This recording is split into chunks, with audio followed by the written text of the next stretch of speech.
PGRI abadi, tetap mempersatukan diri dengan nama dan semasa la ilaha illallah. Selamat datang di Siboim, siaran belajar online interaktif dan menyenangkan. Assalamualaikum warahmatullahi wabarakatuh. Selamat pagi anak-anak, bagaimana kabarnya hari ini? Alhamdulillah sehat. Anak-anak, sebelum kita mulai pelajaran hari ini, marilah kita berdoa terlebih dahulu. Berdoa mulai. Berdoa selesai. Anak-anak, hari ini kita akan mempelajari pelajaran pendidikan agama Islam dan budi pekerti kelas 6. Materi pokok keteladanan Rasulullah SAW dan sahabatnya. KD 3.12 Keteladanan Nabi Muhammad SAW. Pembelajaran 1. Kejujuran dan kasih sayang Rasulullah SAW. Tujuan dari pembelajaran kali ini yaitu peserta didik dapat mengetahui keteladanan Nabi Muhammad SAW dengan benar, menjelaskan contoh perilaku yang mencerminkan keteladanan Nabi Muhammad dengan benar, menunjukkan contoh perilaku keteladanan Nabi Muhammad dengan benar, menceritakan kisah tentang Nabi Muhammad SAW dengan benar. Kejujuran dan kasih sayang Rasulullah SAW. Sikap jujur Nabi Muhammad SAW sudah diperlihatkan sebelum beliau diangkat menjadi Rasul. Pada usia 35 tahun, Nabi Muhammad SAW mendapat kehormatan untuk meletakkan Hajar Aswad ke tempatnya semula. Nabi Muhammad SAW diberi gelar Al-Amin. Para sahabat dan pengikutnya sangat menghormati dan mencintai beliau, sehingga beliau diberi gelar Al-Amin. Artinya, orang yang dapat dipercaya. Nah, anak-anak, Al-Amin artinya orang yang dapat dipercaya. Kasih sayang Rasulullah SAW terhadap anak, keluarga, orang tua, dan masyarakat. Selain memiliki sifat jujur dalam berdagang dan bergaul, Rasulullah SAW sayang terhadap keluarga dan orang-orang di sekitarnya. Rasulullah SAW menyayangi cucunya yang bernama Hasan dan Husain sebagaimana dikisahkan dalam hadis beliau. Rasulullah menyayangi cucunya. Nabi Muhammad SAW mencium cucunya Hasan bin Ali radhiyallahu anhu. Sedangkan di dekat beliau ada Aqra bin Habis. Aqra berkata, "Aku mempunyai 10 anak, tetapi aku tidak pernah mencium seorang pun di antara mereka." Mendengar hal itu, Rasulullah SAW memandang Aqra lalu bersabda, "Barang siapa tidak mau berbelas kasih, maka ia tidak akan mendapatkan belas kasih." Hadis riwayat Al-Bukhari dan Muslim. Nah, anak-anak, ini contoh kasih sayang kepada anak.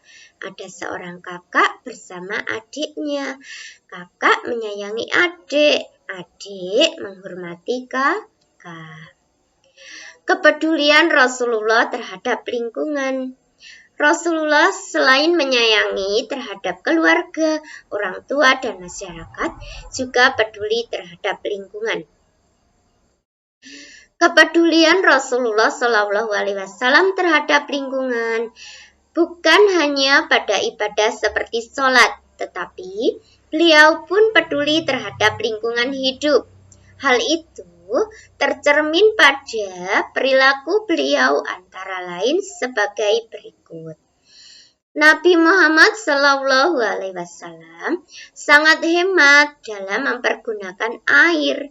Itu dibuktikan pada anjuran beliau agar tidak berlebihan dalam pemakaian air dalam berwudu. Nah, anak-anak, dalam berwudu kita tidak boleh berlebihan dalam menggunakan air. Nabi Muhammad Shallallahu Alaihi Wasallam menganjurkan agar tidak melakukan kerusakan di muka bumi ini. Nah, anak-anak, ini contoh yang tidak merusak lingkungan. Contohnya, membuang sampah di tempat sampah, menghemat air melestarikan kehidupan. Ayo hemat air. Ini contoh tidak menebang pohon sembarangan. Kalau menebang pohon sembarangan bisa menyebabkan banjir dan tanah longsor. Nabi Muhammad Shallallahu Alaihi Wasallam sebagai pembawa rahmat bagi alam semesta. Nabi Muhammad Shallallahu Alaihi Wasallam diutus oleh Allah Subhanahu Wa Taala sebagai rahmatan lil alamin atau sebagai pembawa kasih sayang bagi alam semesta ini. Tujuan dari dakwah Nabi Muhammad Shallallahu Alaihi Wasallam adalah untuk mengubah keadaan masyarakat jahiliyah menjadi masyarakat yang sejahtera berdasarkan agama tauhid, yaitu agama yang meyakini bahwa Allah Subhanahu wa Ta'ala.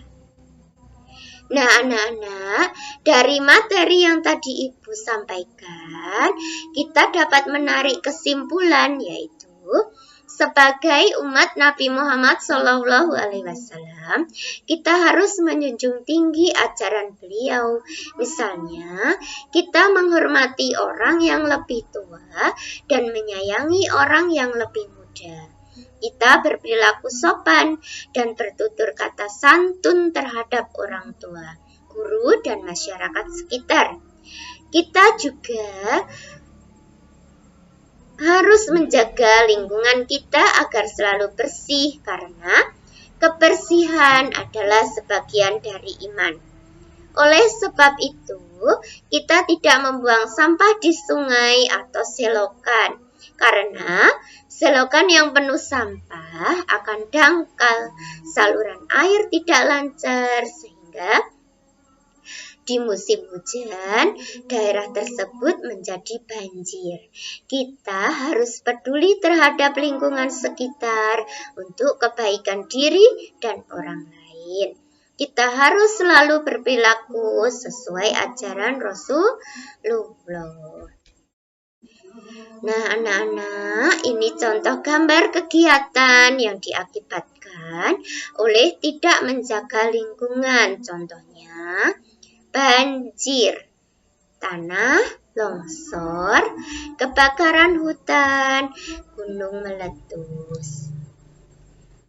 Nah, anak-anak, semoga dari materi yang telah Ibu sampaikan, semoga bermanfaat untuk kalian semua tentunya dan untuk kita semua. Anak-anak, sekian dari Bu Guru. Terima kasih. Bangkit guruku, maju negeriku, Indonesia tangguh, Indonesia tumbuh. Assalamualaikum warahmatullahi wabarakatuh.